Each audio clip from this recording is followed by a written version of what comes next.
Aj pre ocina môžete samozrejme.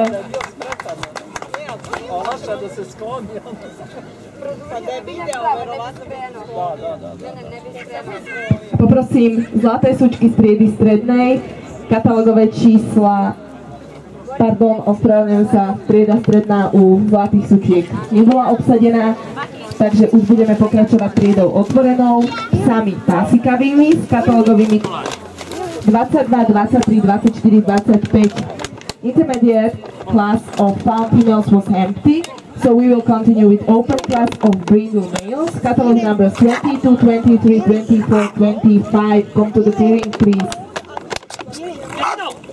Pozor, pozor, pozor.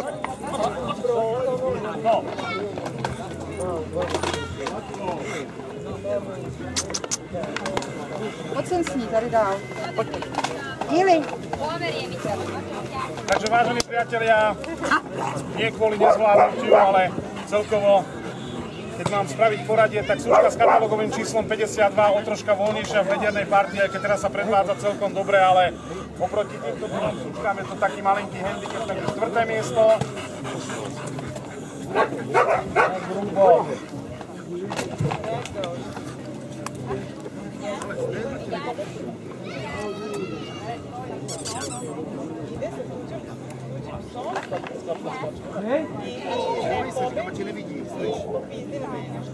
Katalógové číslo 51, veľmi pekná suka, vo veľmi dobrom type, výborná telesná stavba, čo trošička mi na nej vadí, je o malilinko svetlejšie oko v tejto konkurencii, výborná tretia, ale takisto máš veľký pokles.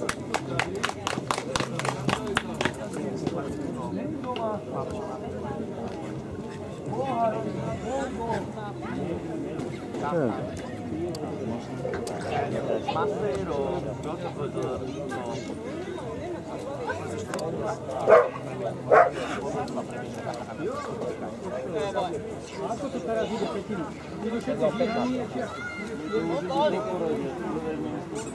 jednotlivé triedy?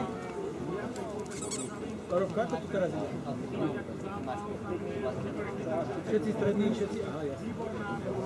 To nevidím tam.